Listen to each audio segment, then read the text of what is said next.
একটা পরিবারে এরা দুই ভাই ছোট, বড় ভাই ওই 20 বছরের মতো বয়স হবে। এই অবস্থায় বাবা মা অ্যাক্সিডেন্ট হয়ে মারা যায়। তাই মরার সময় বাবা বলেছিল যে তোর ভাইকে তুই দেখিস। তাই ওই বড় ভাই কি করেছে, বাবার দায়িত্ব পালন করেছে ছোট ভাইয়ের উপর। ও সর্বস্ব দিয়ে হাড় ভাঙা পরিশ্রম করে ওই ছোট ভাইকে মানুষ করেছে, লেখাপড়া শিখিয়েছে। এখন ছোট ভাই চাকরি করে, কিন্তু ওই ছোট ভাই চাকরি করে মোটা টাকা ইনকাম করে, কিন্তু বড় ভাইয়ের দিকে ফিরেও তাকায় না। বড় ভাইকে এখন সে চেনে না।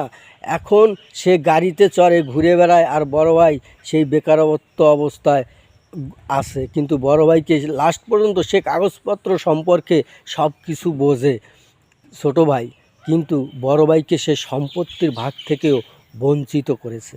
এই ধরনের ভাই মানুষ করার থেকে অমানুষ থাকাও অনেক ভালো। আমার ভিডিওটা যদি ভালো লাগে অবশ্যই লাইক, শেয়ার, কমেন্টস করবেন, আর আমার পেজটা ফলো করে পাশে থাকবেন।